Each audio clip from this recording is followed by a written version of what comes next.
resmi. Ya, salah satu klub Liga Inggris, yaitu Tottenham Hotspur resmi mendatangkan pemain baru dari klub RB Leipzig. Dia adalah seorang pemain muda berbakat asal Belanda, yaitu Xavi Simons. Xavi Simons resmi diperkenalkan pada 29 Agustus 2025 sebagai rekrutan baru Tottenham untuk memperkuat lini serang klub. Xavier Quentin Simons atau lebih dikenal Xavi Simons sendiri merupakan pemain sepak bola yang bermain di posisi gelandang serang. Ia lahir pada 21 April 2003 di Amsterdam, Belanda.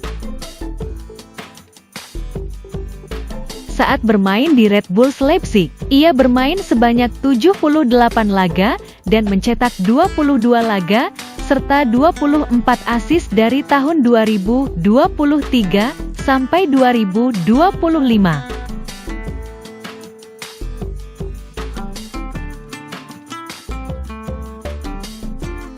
Sementara untuk karir internasionalnya bersama timnas Belanda, Xavi Simons telah bermain sebanyak 28 laga dan mencetak 5 gol serta 4 assist dari 2022 sampai sekarang.